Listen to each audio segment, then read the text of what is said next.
October 2nd, 1995. Good afternoon again, ladies and gentlemen. After nearly a year of testimony, a decision is reached in less than 3 hours. Mrs. Robertson advised me that you buzzed 3 times and indicated that after receiving the verdict forms that you have reached a verdict in this case. Is that correct, Madam Foreman? Yes.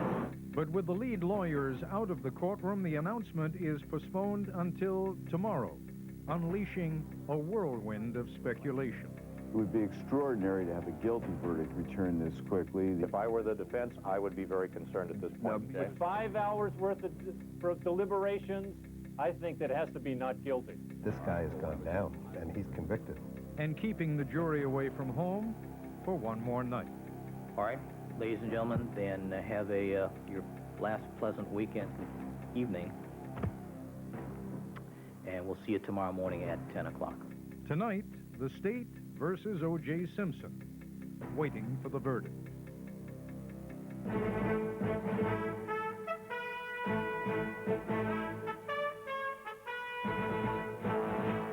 This is ABC News Nightline. Reporting from Washington, Ted Koppel. Some of the experts, of course, will turn out to have been right, which will only enhance their status as experts. For the record, though, the experts as a group are all over the lot tonight. A quick verdict tends to favor the defense. Most of the experts noted that at one point or another today. The jury didn't look at the defendant, though, and that, say the experts, is usually a bad sign for the defense. Anyway, the only piece of evidence the jury wanted to hear again was testimony that is regarded as bolstering the prosecution's case. That points to a guilty verdict. Still, several of the jurors were smiling, and that hints that the verdict will be not guilty. Whichever way it goes, however, there is some reason to believe that the jury may have disregarded the judge's instructions. Remember, session after session would be wrapped up with Judge Ito reminding the jury not to discuss the case among themselves, not to reach any conclusions. That may have been precisely what they did, but it's a little hard to understand how 12 undecided men and women who had never previously discussed the case were able to get it all done without asking to see any of the evidence and revisiting only one piece of testimony. After less than 3 hours, Judy Mullo reports, Judge Ito said this. Mrs. Robertson advised me that you buzzed 3 times and indicated that after receiving the verdict forms that you have reached a verdict in this case. Is that correct, Madam Foreman? Yes. All right. Perhaps no one was more stunned by this development than OJ Simpson and the one lawyer with him in court today, Carl Douglas. The jury had reached its verdict in a matter of hours, but it would be another 19 hours before the world and the defendant would hear what that verdict is.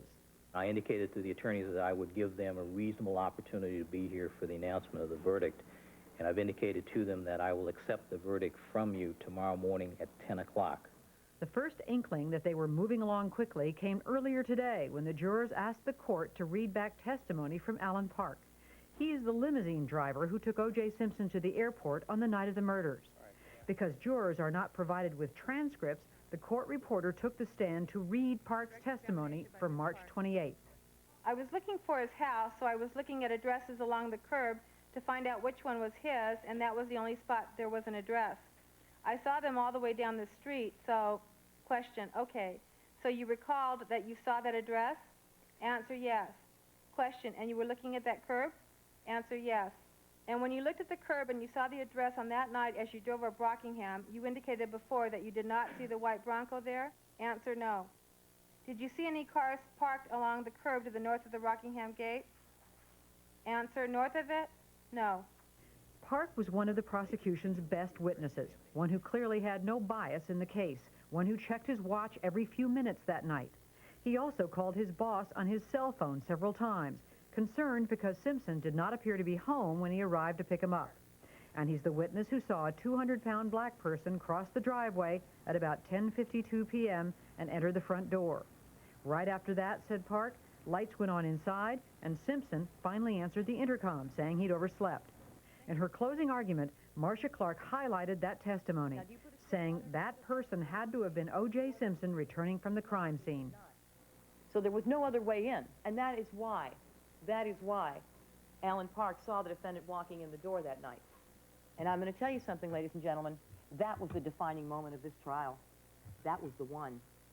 Because when you understand that the defendant was out that night, when you understand that he lied to Alan Park about being asleep, when you understand that that Bronco was moved and that he was out in that Bronco that night, and that 1003 call to Paula Barbieri is because he was out there making that phone call, then you understand how the defense falls apart. Then you understand where he was when his whereabouts are unaccounted for. And Alan Park's testimony is unrefuted. Alan Park came in and told us the truth, and he told it consistently. Bronco was not there, and neither was the defendant until 10:54. After hearing the testimony read back, the jurors retired to the jury room. Less than 45 minutes later, they were back in court to tell the judge they'd reached a verdict. He made this stunning announcement. There were literally gasps in the courtroom. It was so swift, and he said, "I understand you've reached a verdict. Is that correct?" The forewoman said, "Yes, it is." And she was a little rattled because he said, "Well, where's the verdict forms?" And she said, "I left them in the jury room." So she had to be escorted back in to get the envelope and bring it back out for safekeeping overnight. At the end of this very brief and startling session, the judge told the jurors to return to the hotel they've called home for almost 9 months and to pack up their things. All right, ladies and gentlemen, then have your last pleasant weekend evening, and we'll see you tomorrow morning at 10 o'clock. The jury was pretty somber. They seemed relieved, however, when he said that they could go back to the hotel and pack up. A couple of them really smiled. It's the end of a long sequestration for them. They did not look at Simpson, which you can take any way you want to take. It's really not tea leaf reading time. We know there's a verdict. We don't know what it is. And hopefully everyone will be able to hang on till the morning and see what it is.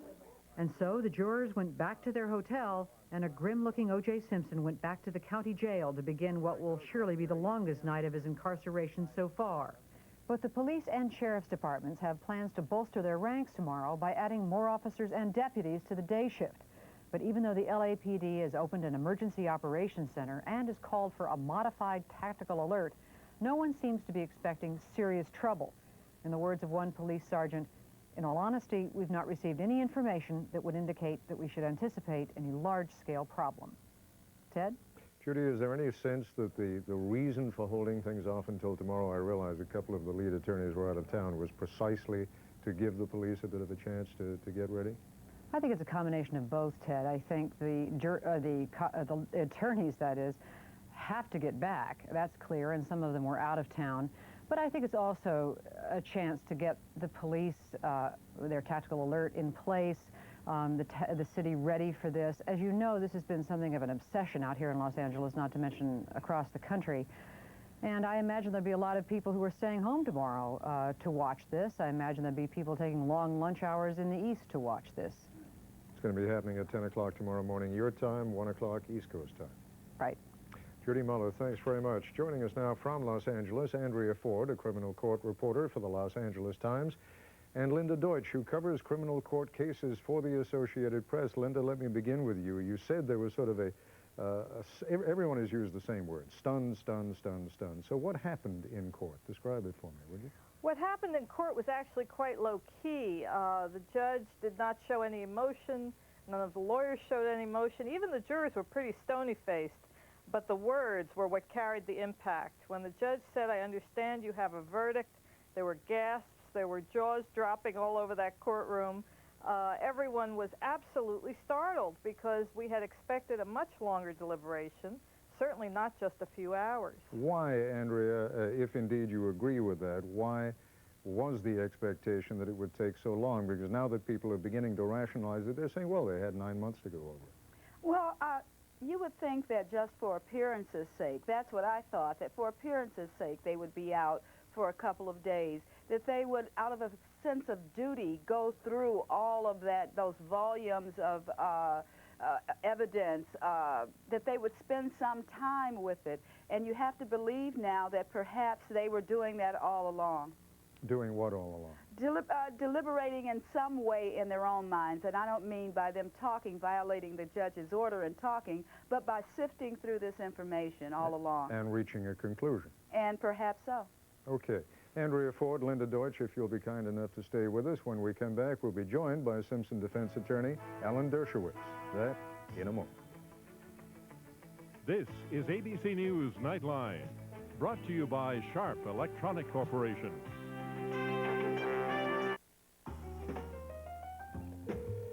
Mr. Wagner, Marissa Thompson, how are you?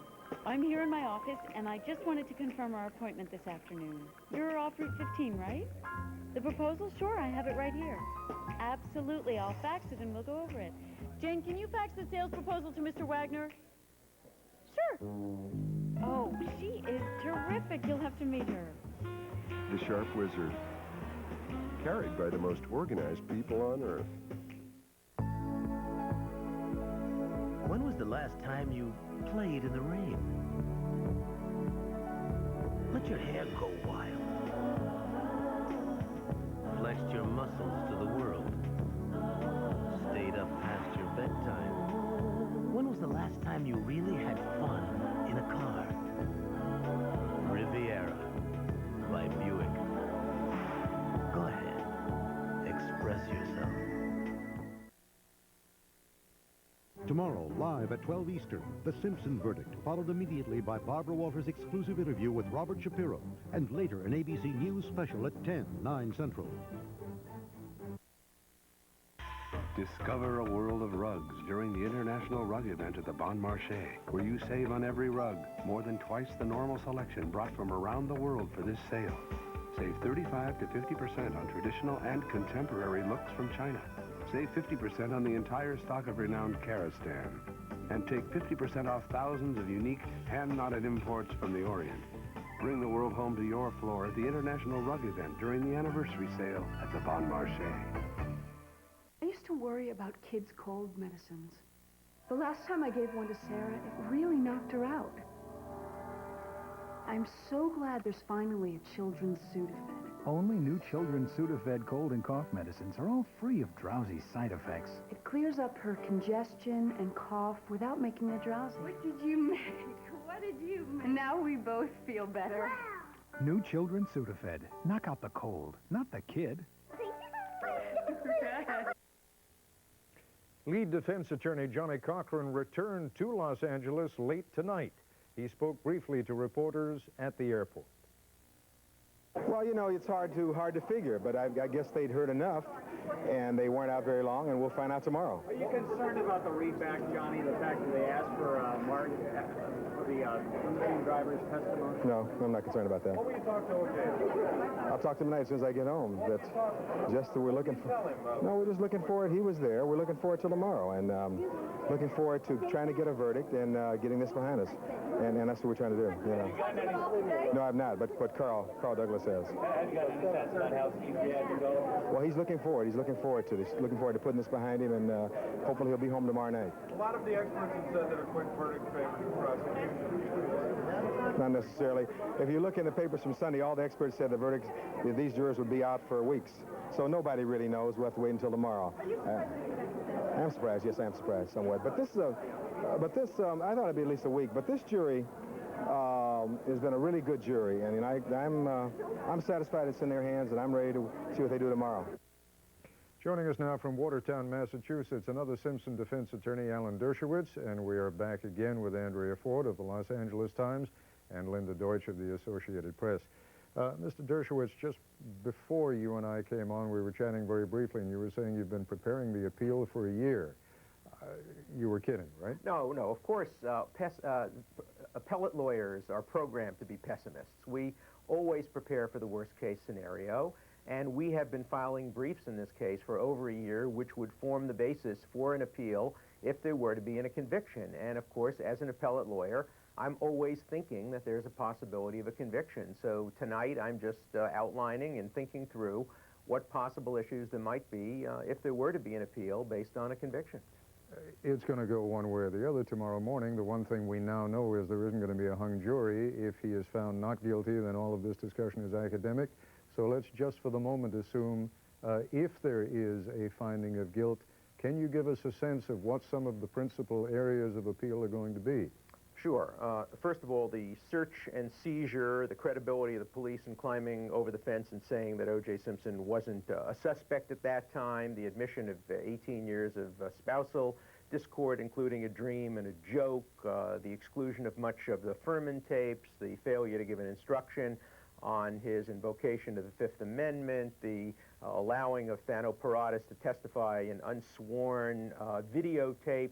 All of these are very significant issues that I think any appellate court would take very seriously. We're hoping, obviously. The tendency, as you know, particularly in California appellate courts, over the past few years has been rarely to overturn judges for the judge's error in a case. Are you going after anything that Judge Ito has done or not done? Well, obviously, all of these issues relate to judges' rulings. Right. The trend throughout the country is only about a 5% reversal rate in criminal appeals, but there are stronger cases. This is much stronger than a 5% case. Nobody can predict whether or not this case would be affirmed or reversed, but we have significant issues. We hope we won't have to reach them. We hope the tea leaf readers who predict a conviction are wrong, but I'm not prepared to speculate, and I have to be ready for any possible eventuality. What grounds would there be, if any, in the fact that the jury only took 3 hours to consider? We'd probably have to learn a lot more about what went on in the jury room, and in fact, courts are quite reluctant to get behind jury deliberations and to second-guess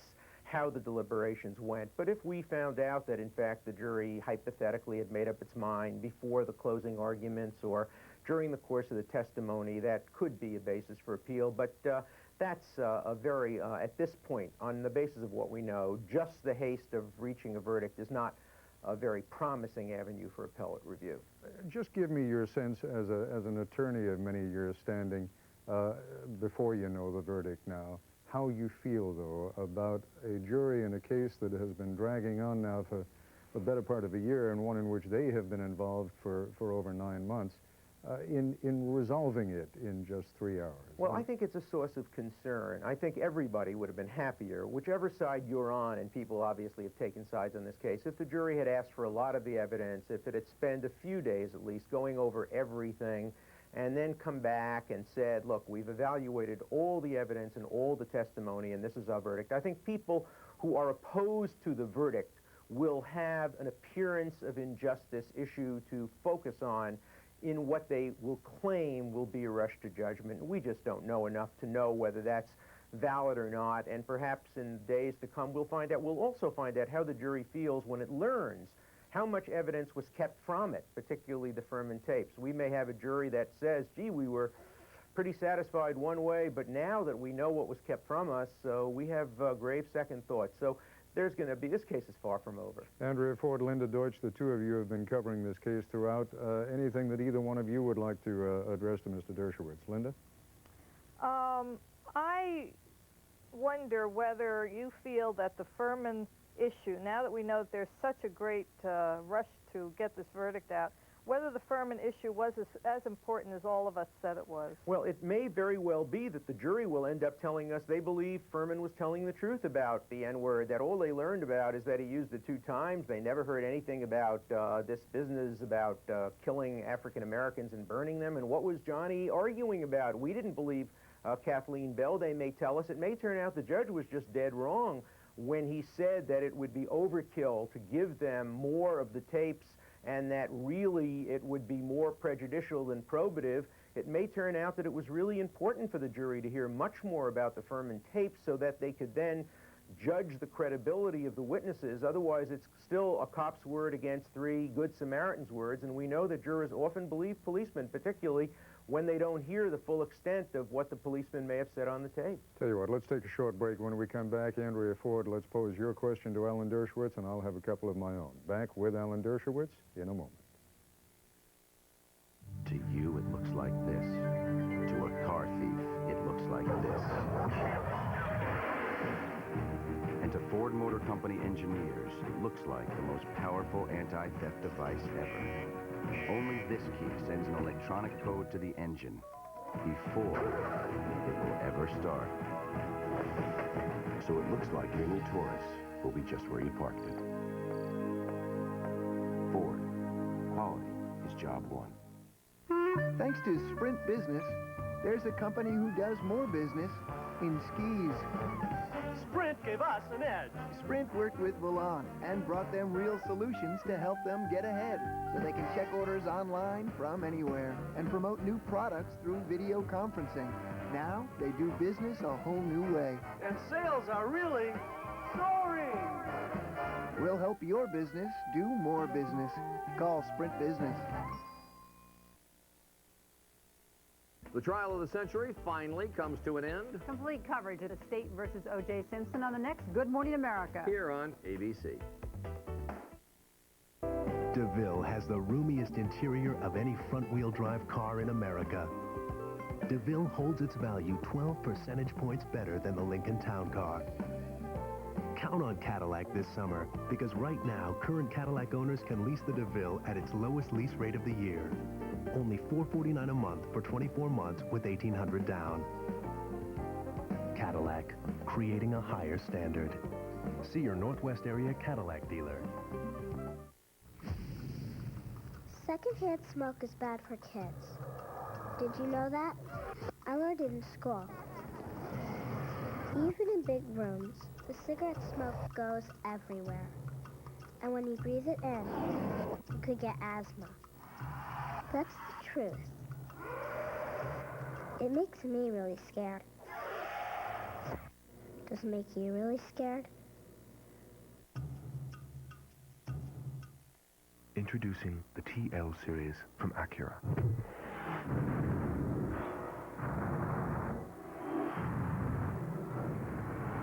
It has all the features of its luxury class competitors at a very competitive price. The Acura TL series. Once again, we've taken the concept of luxury in an entirely new direction. See the new, powerful Acura 3.2 TL, now at your Acura dealer. And we're back again with Alan Dershowitz and the question from Andrea Ford, who's been covering the trial for the LA Times. Andrea? Yes, I'd like to know why, Mr. Dershowitz, you feel that you might successfully challenge Judge Ito's decision not to tell the jury anything about Mark Furman when it seemed pretty clear in the law that this was not permissible.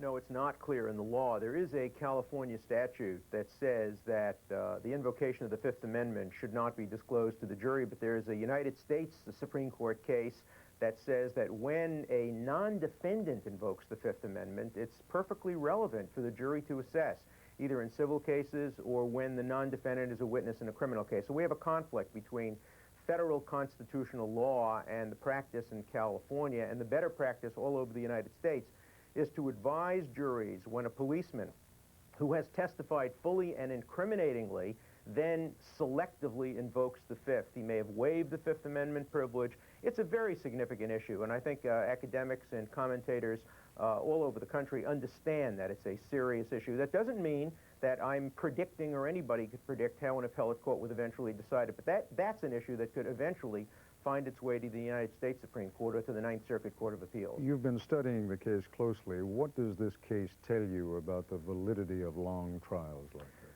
Well, trials should be shorter. I think jurors should not be sequestered for this length of time. California generally takes much too much time in trying cases. I think lots of judges are now trying to experiment with systems where they call both sides in and they say, look, we're going to give you 90 days, put on your best case. We're going to give you 45 days. It's hard to do in a criminal case, but I think that one of the lessons we've learned is that we can shorten trials considerably, and that judges do have an enormous amount of discretion in how they shorten the case. What happened in this case that upset the defense, of course, is that the judge was very permissive in the beginning of the case when the prosecution put on its case, and then became very concerned about time toward the end when the defense was trying to put on its case. Well, I mean, you can hardly argue that this judge was particularly concerned about time, given how long it all went. I mean, toward the end, I think he leaned over backwards for everyone, didn't he? Well, I think he tried to be a little tough in the end when he, for example, restricted the extent of the Furman tapes coming in and restricted some other testimony, for example, challenging one of the government's witnesses, FBI witnesses, by reference to how he may have messed up with evidence in other cases, a ruling which he had made the opposite way earlier on in the case. So these are issues that we will have to look at, whoever is going to be ultimately responsible for preparing any appellate brief. And again, we're speculating. We may all find tomorrow that this case is over for good because there's been an acquittal, but as an appellate lawyer, one always has to take the worst-case scenario and prepare for it. Let me just ask you to make the point. I think most people already understand this, but there is only one way in which there is an appeal, and that is if the defendant is found guilty. If he's found not guilty, that's the end. The prosecution can't come back with anything. But if there is a conviction and we appeal, say, and win in the California Intermediate Court of Appeals, then the state can appeal it to the state Supreme Court. So the state can appeal, but only if we win the first appeal. They can't appeal if there's an acquittal. And while such an appeals process is in train, Mr. Simpson would remain in prison. In practice, that's the most likely scenario, of course. In theory, there is bail pending appeal, but not traditionally in cases of this kind. All right. I thank you all very much indeed. When we come back, we'll be joined by two people whose job it is to figure out what moves a jury. Oh, I can't believe you're back so soon. Tell me about it. Knee surgery is not my idea of fun. You in pain? Not now. My doctor gave me Tylenol, extra strength. Boy, Tylenol works on that kind of pain? Here I am. More than aspirin, more than ibuprofen. From post-surgical pain to headaches, doctors recommend Tylenol the most. Good run, huh? Yeah, not bad. It's not over. Oh, man. Come on. You know, in Shamokin, Pennsylvania, Jones Ace Hardware has been helping folks for 4 generations. And at your local Ace Hardware, you'll always find a little help at some big savings. That's why Ace is a place for the helpful hardware folks. It is where the lofty atmosphere of most luxury cars is left behind.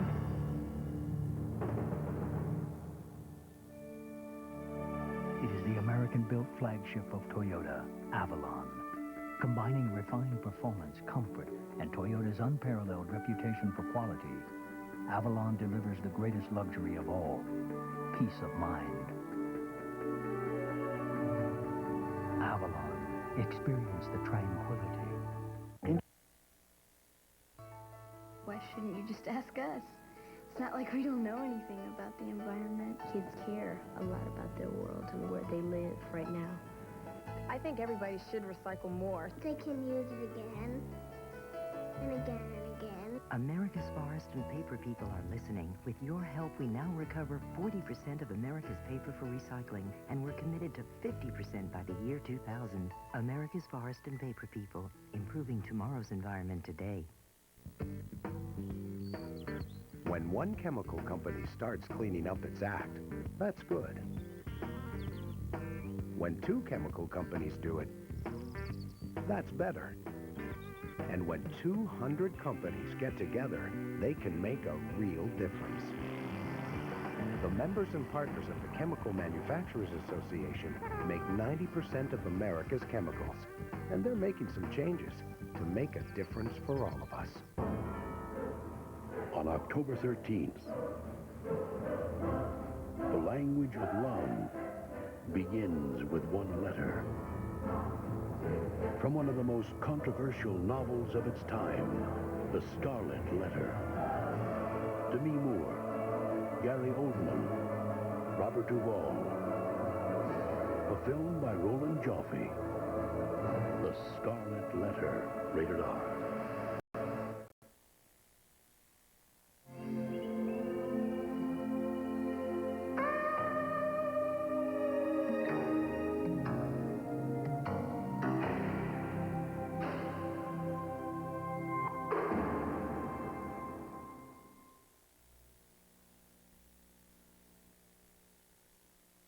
And joining us now, 2 jury consultants. Sonia Hamlin joins us from our New York Bureau, and Howard Verinsky joins us from our San Francisco station, KGO. Also joining us, ABC News legal affairs correspondent, Cynthia McFadden. She is in our Los Angeles Bureau. And Cynthia, let me begin on the subject of those jurors who didn't make it, who were off the jury. I heard you talking to our colleague Peter Jennings earlier today. And over the course of the past few months, you've talked with every one of these jurors. which might give us a little bit of insight. Please, go ahead. Well, it's interesting, Ted, because most of the dismissed jurors, although, as you've heard, have disagreed about what way they thought the jury would finally come out. Some thought that Mr. Simpson would be convicted, some acquitted, some even thought that maybe the jury would take an extremely short time. Everybody agreed about that. They all said they thought the jury would be quick about it, and they all thought that there would be an outcome. And those of us who pontificated, myself included, that this would take a long time and the jury would be hung, they said no, and they were right. On what basis did they say that, Cynthia? I mean, did anyone give you any reasons? Well, interestingly, many of them said that the hot personalities, sometimes including themselves, were off the panel. That some of the people who had been provocative or outspoken or opinionated, remember, 10 jurors were removed since the trial began, that they were gone, and that they felt that the group remaining was a very cohesive group, a group that got along, would get along, and believed very much that it was important to come to a conclusion. You know, if they had hung, what the judge would have said is there's no reason to believe any other 12 could have come to a better conclusion than you, so go back and try again. These jurors said, these people get it. These people believe that they must come to a verdict. Just remind us, how many jurors were kicked off the jury or asked to leave? 10 jurors we lost, and of course we were left with 2 alternate jurors. They had a long day today sitting someplace else. They're not even permitted to be in the room, but 10 jurors were actually dismissed before the verdict. Now, Ms. Hamlin, there is no way that I'm prepared to believe that even the best jury consultant in the world could have predicted that this jury would end up, I mean, starting off with, what did you have, 14, 10, 24 people. Starting off with 24, you end up with 14. And could have predicted that it would end up with 14, or that we would end up with a very quick verdict? Well, no, I'm suggesting that no one could have predicted that 10 of those jurors would be kicked off, and the kinds of things that Cynthia is talking about. Doesn't that go directly contrary to the wisdom of trying to advise people on the basis of a jury? You can't predict what the dynamics are going to be with the jury, can you? No, you can't really predict that, because you're talking to people for a very short period of time, relatively, when you do voir dire. And so much of it has to be extrapolated from their background, from the way they answer, from the particular issues that you're most concerned about. I think what really happens, though, is that the jury, given some sort of an even keel at the beginning, then proceeds to really hear the information and to process it. And they process it based upon their own past experience. I think all of the pundits were making assumptions that because there were so many African Americans, they would automatically excuse O.J. I think they forgot about the fact that there were 10 women on the jury, and that a very important issue was domestic violence, which has its own particular kind of cachet. And I think from that point of view, we were really imagining that they were using the information differently than they were. Well, of course, we have no idea at this point how they've used the information up to this very moment, do we? We don't know how they did, but it's sort of, if you have worked in the field for a pretty long time, you begin to extrapolate from what you think jurors usually do, or what folks usually do, in the effort to make a decision. It's very scary to make the decision, and jurors take their work very seriously, so they work hard at it. The prejudice does enter, and I think what enters even more is the kind of personality conflict that takes place in a jury, which causes some leaders to be able to sway people who are followers or don't have a heart for conflict. Mr. Berinsky, I'd like you to comment on the one thing about this jury that we do know right now, and that is that they didn't spend a whole lot of time considering the evidence, considering the testimony, and that, in fact, in the space of 3 hours, they came to a decision. Now, what do you conclude from that? Well, you know, Ted, I wasn't surprised when they came in quickly. We found in our research that jurors make up their minds during the course of the trial, rather than closing argument. The few people whose minds are made up are usually convinced in the jury room by other jurors when they deliberate the case. And in a case of this nature that went on for 8 months, everybody had ample time to make up their minds. I think the surprise of the case is that they all agreed together and there wasn't any conflict on the jury. But we weren't surprised in my office that it came in quickly. When you say you weren't surprised that they reached reached decisions earlier on in the trial, I can't question the fact that you weren't surprised, but that's not what they were supposed to be doing, is it? I mean, the judge every day, at the end of every session, as I suggested at the beginning of this program, was telling them not to reach any kind of conclusion until they had heard all the testimony, all the argument. That's right. But when you talk to jurors about how they reach their conclusions, what they tell you is that they listen very carefully during the course of the trial, and they make up their minds by comparing witness against witness. And so somewhere along the way, something tilts them, and they begin to move toward one side or the other based on a particular piece of evidence, witness testimony that's good or bad on the other side. And so it's near impossible, given human nature, that people are going to make up their minds during the course of the trial. Cynthia McFadden, before we wind up this segment of the program, a quick comment? Well, you know, Ted, nobody studied this particular jury more than Joellen Demetrius, who was the expert, the jury consultant for the defense. And she told me last week that she believed that this jury would take a very long time to reach a determination. She said that she thought the fact that they had been sequestered for so long would work against them in trying to get to a quick verdict, that all of the sort of things that happen when you're living with people, all of those petty jealousies and rivalries and all of those sort of things would have to be worked out first. She said last week that she thought it would take a very long time to reach a verdict. So I don't know about the science of jury selection and studying them, but I think that there were many who were very close to this jury who thought they were going to take a long time. I think the difference is that go the ahead, dynamic. please. Yeah, I'm sorry. The dynamic in this jury is different than other juries, however. You have a jury here that went through a very traumatic and trying time together, and that forms a cohesiveness that the normal jury doesn't get to achieve. But, you know, there was also a survival tactic here. I think the fact that they lasted all the way through to the end made them see things with a little more equanimity. The kind of passion that they felt earlier when the cliques were as rampant as they were, I think is something that settled down as they sort of got down and hunkered down into the business of actually doing this work. So that what finally took place was a kind of accommodation, a kind of modus vivendi, which made it possible for them perhaps to talk to each other in shorthand almost, and to recognize that although they may not have spelled it out, they had all pretty much heard the same thing. Well, in another 12 hours, the analysis can really begin. Thank you all very much for joining us. When we come back, the Brown family talks about OJ Simpson's children and what they've been told about their father's trial. He's a loan shark. I'm the one telling you how it is. He's got no respect for us. He's a producer. You make movies, huh? A major Hollywood player. Together, they're going to make a killing.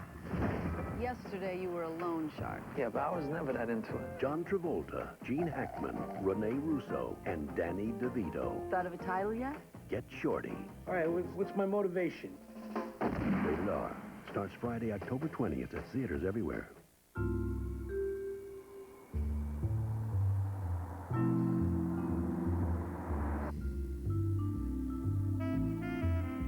It's been said that everyone will be famous for 15 minutes.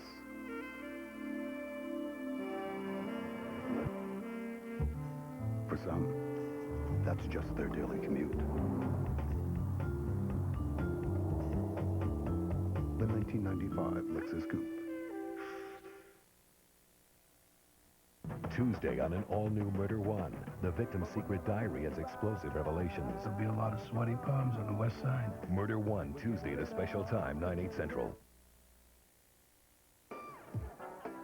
At the Keg, we welcome you to be our guest for a night of fun, steaks on the grill, and lots of juicy details.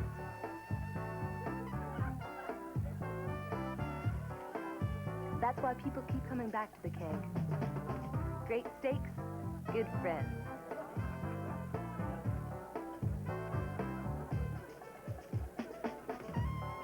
See you tonight.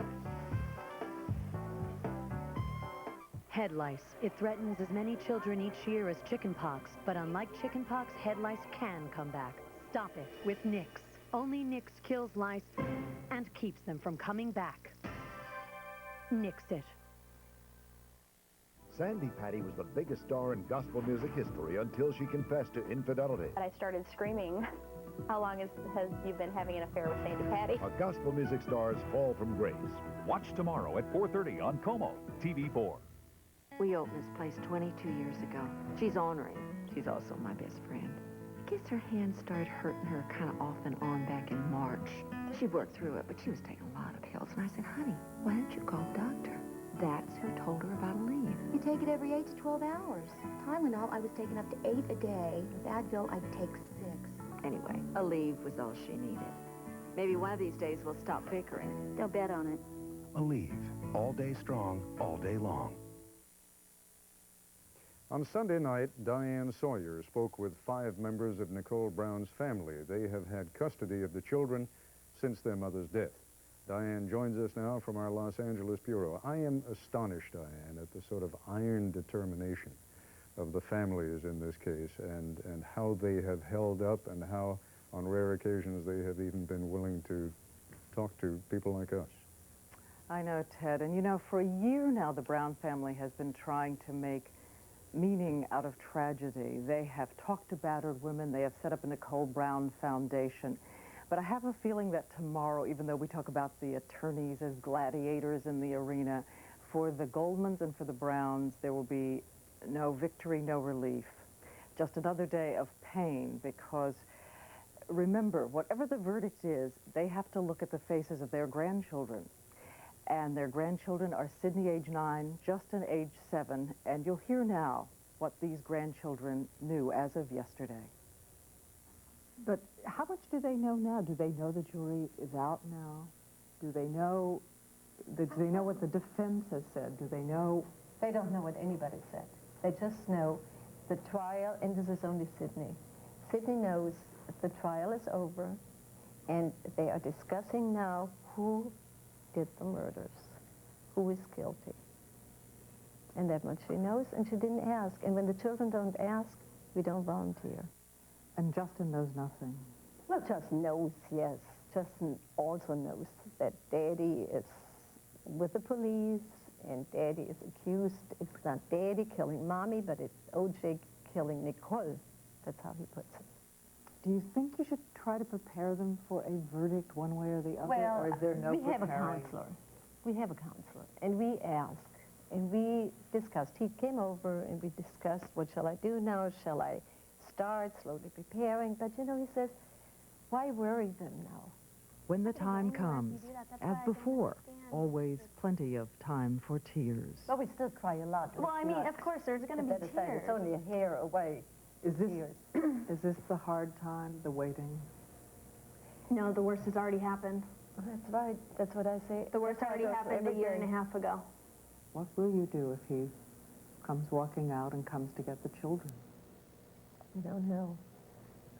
We work with it when it happens. We face it when it happens. We don't have any anxieties about it either way. I know we have a sad thing coming either way.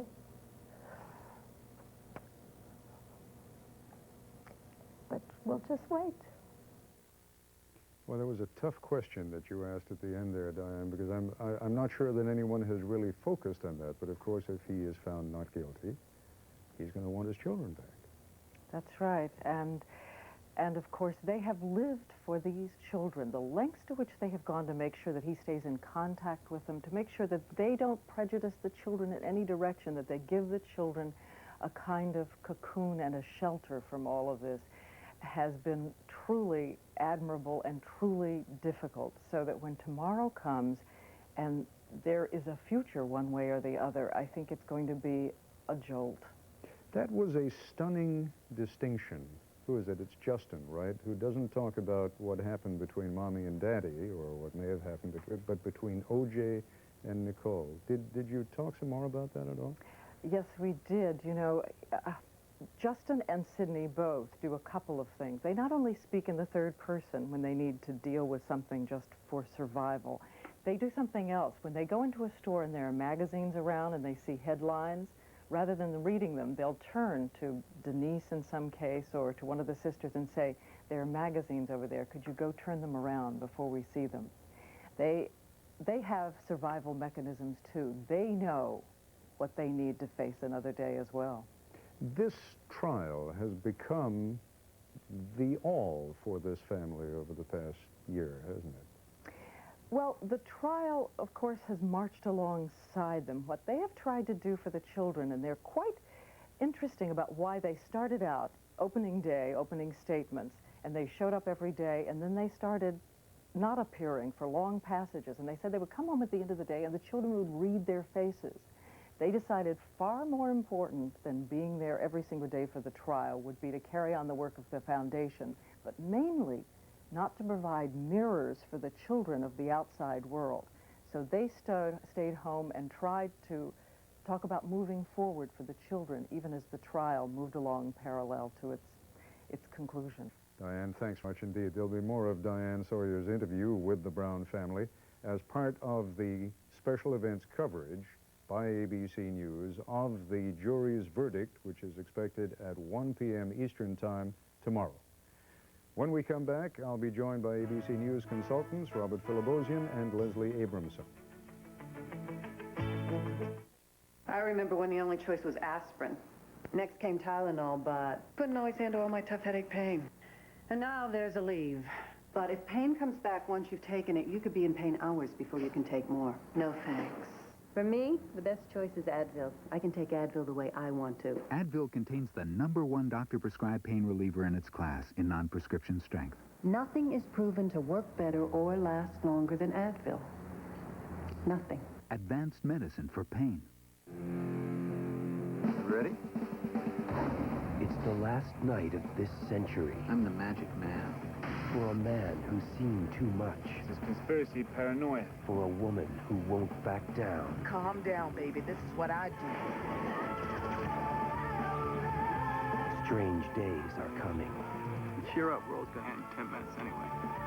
Strange Days, rated R. Friday, October 13th at theaters everywhere. Where will you be when your battery decides to die? It's hard to say. So if your battery's more than 3 years old, maybe now's the time to replace it with the Die Hard battery at Sears Auto Center. Please pass the all fruit. Paulaner All Fruit is real fruit, sweetened only with fruit juice. Would you please pass the jelly? You'll call it delicious, you'll call it remarkable, but please, don't dare call it jelly. Tuesday at a special time, Jill's new friend gets too close for Tim's comfort. We were just sitting out in the Camaro talking. It's no big deal. I don't care. Camaro, what year? An all-new home improvement, Tuesday. New Bounty Medleys introduce the most colorful country prints in the country.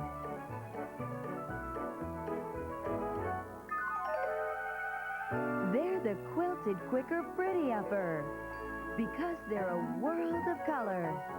Prettier, cozier than ever before. The quilted quicker pretty upper. All new Bounty Medleys. When you're blowing your nose really hard, does your tissue fall apart? Just go right through them. I blow right through them. It doesn't hold. It tears. Give me one tissue, I'll destroy it. That's why there's Puff's Extra Strength. The softness and the strength. It's made to take the biggest sneezes, the hardest blows, because it's twice as strong when wet than the leading regular tissue. I want the ones that don't fall apart. After all those blows, they're tough. Funny nose and stays dry. Puff's Extra Strength. Strongest for your nose through all the blows. Best of both worlds, soft and strong. Joining us now from our Los Angeles studios, defense attorney Leslie Abramson and former Los Angeles District Attorney Robert Philibosian. You have been shepherding me and our audience through this trial, lo, these many months. Here we are, close to the end now, so tell me about what you think. Leslie? I'm sort of in shock, to tell you the truth. I mean, we look kind of silly, me and Bob. We said the jury would be out 3 weeks, and I don't think we've ever offered a prediction on what the outcome would be, but, you know, most people have been talking hung jury, hung jury. So here we are. We've got flash the verdict. And, you know, and if you're going to ask us what we think it is, I mean, Bob may tell you. No, I am not going to ask you what you think it is. But I am going to ask you about the brevity of the jury's deliberations. I must confess, I'm having a little bit of a hard time coming to terms with a 9-month trial and 3 hours worth of deliberations. I know, yeah, in a way, I mean, we know these people are very serious-minded and they're very strong-willed, this jury, but it sort of gives the appearance, however erroneously that may be, that they haven't paid a whole lot of attention to carefully weighing and sifting the evidence when they're together as a group, as a jury. And I'm kind of surprised because I know jurors who stay out extra days just to make it look like they're working hard or being thoughtful. So that's what shocks me. Well, it sure does look, Bob, as though this jury couldn't wait to get out of there. Perfectly understandable, but are you in any way surprised or upset that the jury came back as quickly as it did? Well, Ted, I am a bit surprised, but I learned long ago not to be too surprised by anything that jurors do. And I think if we've learned anything in this trial, it's to expect the unexpected. And this trial certainly has given us the unexpected all the way through, right to the final moment of the jury's returning with the news that they do have a verdict. But I don't see it as in any way irresponsible on the part of this jury. They apparently were sifting and listening to this evidence very carefully. Bear in mind, they had nothing else to do for the last 9 months. So while they cannot form any conclusions or conduct any deliberations, they can certainly be thinking and should be thinking about what these witnesses are saying. Furthermore, remember that a lot of the time that they have spent has been downtime, nothing going on for them in the courtroom. So what really probably was 4 months, 4.5 months of trial took 9 months. So they've been thinking about this a long time. Well, I'm sure they have been thinking about it, but the fact of the matter is they have not been talking about it, or at least they weren't supposed to have been talking about it, and they were not supposed to reach any conclusions. And I mean, everyone has been telling me who has been in that courtroom that they weren't taking a whole lot of notes. So what was it they were considering? Lord knows we've all been following this trial with rapt attention, certainly not as rapt as the jury. I couldn't possibly begin to tell you all the evidence that was set forward, all the testimony that was elicited by both the prosecution and the defense. Am I being naive that that's what a jury is supposed to do ultimately? Well, they are supposed to do that, Ted, but I think this jury's been doing that. They don't get to go home. They don't get to see anybody except for these brief family visits and the conjugal visits. This trial has been their entire life for 9 months. Everyone else on the outside has had other things to do. All right, you see, Ted, you're not being naive, but you fell for one of the many legal fictions that the system is run by. The notion that you tell jurors don't form any opinions or conclusions and that the human mind actually works that way is ridiculous. Of course they form opinions and conclusions as it goes along. And at some point, what's obvious here, and it was some point before today, every single member of this juror's mind went, click, that's it, I know where I am. Now, theoretically, they're not supposed to do that till they deliberate, but in fact, that happens in every case. Bob, do you think that this trial is going to have a lasting impact on the judicial system in California? In other words, is anything going to change? Are we no longer going to have jury sequestration? Is there going to be a particular effort now to shorten trials? Are judges going to get tougher? I mean, what do you see changing, if anything, as a consequence of this trial? Well, Ted, all kinds of soothsayers on both sides have said that this trial is going to change the landscape of justice in the state of California. As a matter of fact, the landscape of justice has been changing in California over the last several years, particularly the last 15 years. Since I was in the Attorney General's office in 1980, there has been a constant shift away from the rights of the defendant to the rights of the victims. Whether or not Leslie and the criminal defense attorneys like that, that's what's been happening through the court's decisions, legislature's decisions, and initiatives by the people. So this has really been a continuum. I don't think anything drastic is going to come out of this particular case one way or another. Certain things are heightened by this case, but I'm not sure it's going to be the cause of anything. Leslie, Ted, I see things happening already. I see now a reluctance on the part of judges to let cameras in the courtroom. That seems to be, I think the legacy of that will last at least a year or two, when there'll be some reluctance to let cameras in where previously they were being let in pretty routinely. And one thing I will say about these movements for reform, the worst possible thing that could have happened from the standpoint of the way the defense bar viewed this case was if there had been a hung jury 10-2, say, for guilty, because there has been this movement here to get rid of unanimous juries. Now, the best thing, I suppose, to stop that would have been a hung jury 10-2 for acquittal. That would have stopped this movement, because it's a movement by prosecutors. So now that we know there actually is a verdict, maybe some of the air will be let out of that particular balloon that another balloon claiming that it's going to solve the problems of the judicial system when hung juries are not the problems of the judicial system. Any closing thoughts, Bob, about this trial as we find ourselves now coming up to this climactic moment? Ted, I think what everyone has to keep in mind is what Leslie and I, and to some extent you, have been saying throughout this case, and that is this case is an aberration. This is not a typical murder case. It is not a typical trial in California or anywhere else. Many things which have been comparatively unimportant have been blown out of all proportion by the press coverage on this trial. I think we all have to simmer down a little bit. As Chris Darden said, calm down a little bit, not just the jurors, but everybody watching, and realize what we have seen is highly unusual. Leslie, you get the last word. Well, the last word is I think there is one impression right now that's been generated by this trial. I mean, the opinion of defense lawyers has sunken, if that was possible. The kinds of things I'm reading, which are spins off of watching the Simpson case, it's really disheartening and kind of frightening that people don't want to understand what our function is or how important the preservation of our clients' rights are. And so in that sense, this case is a horrendous aberration, and frankly, I wish it would go away. Well, eventually it will, but I suspect that there will still be a few days of coverage of this trial, no matter what happens tomorrow. But I thank the two of you, and I've really enjoyed having you help me through this case and enjoy having you help me through the next few days. Thanks so much, both of you.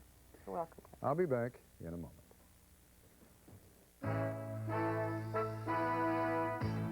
This is ABC News Nightline, brought to you by Ford.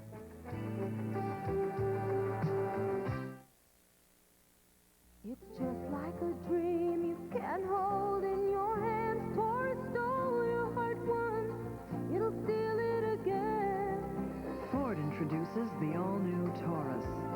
It's a dream within reach, and it's you at your best. Taurus, making the dream come true for you. Making the dream come true. Passion, danger, courage. In the eyes of others, they were guilty, but in their hearts, they were free. I would risk my life just to spend a few moments alone with you. Hollywood Pictures and director Roland Joffe present Demi Moore, Gary Oldman, Robert Duvall. The Scarlet Letter, rated R, starts Friday, October 13th. Where will you be when your battery decides to die?